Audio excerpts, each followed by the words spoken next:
పవన్ కళ్యాణ్‌కి తమిళ రాజకీయాల్లో తొలి ఎదురుదెబ్బ తగిలిందా అంటే అవుననే తెలుస్తోంది. ఇలాంటి రాజకీయాలు చేస్తానని ముందుకొచ్చిన రజనీకాంత్ అక్కడ తన పొలిటికల్ ఖాతా తెరవకుండానే ప్యాకప్ చెప్పేశారు. ఆయన నాన్ లోకల్ కూడా కావడంతో అప్పట్లో సీమాన్ తదితరులు ఇక్కడ రాజకీయ పార్టీ పెడితే ఒప్పుకునేది లేదంటూ తెగేసి చెప్పారు. ఇప్పుడు పవన్ చూస్తే తమిళనాడు సంప్రదాయానికి విరుద్ధంగా ఆధ్యాత్మిక రాజకీయాల బాట పట్టారు. నిజానికి ఇక్కడ ఎంత ద్రవిడవాదం ఉన్నా భక్తి ఏం తక్కువ ఉండదు. కరుణానిధితో సహా అందరూ ఇక్కడ సెంటిమెంట్ ఫాలో అయ్యేవాళ్లే. కానీ విచిత్రమైన విషయం ఏమంటే పైకందరూ ద్రవిడవాదం వల్లెవేసేవారే. ఆ మాటకొస్తే బ్రాహ్మణ సామాజిక వర్గం నుంచి రాజకీయాల్లోకి వచ్చిన కమల్ సైతం ద్రవిడవాడే.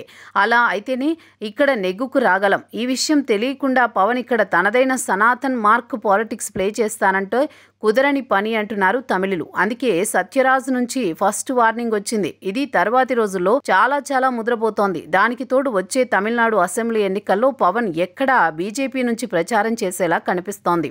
వీటిని ముందే గుర్తించిన తమిళ సినీ రాజకీయ ప్రముఖులు ఆయన హవాకు ముందు నుంచే బ్రేకులు వేస్తున్నారు. ఈ రోజున దేవుడి పేరు చెప్పి రాజకీయాలు చేస్తామంటే కుదరదని సత్యరాజ్ నుంచి ఒక హెచ్చరిక అయితే వచ్చింది. వచ్చే రోజుల్లో ఈ హెచ్చరికల తీవ్రత ఎలా ఉంటుందో తేలాల్సి ఉంది.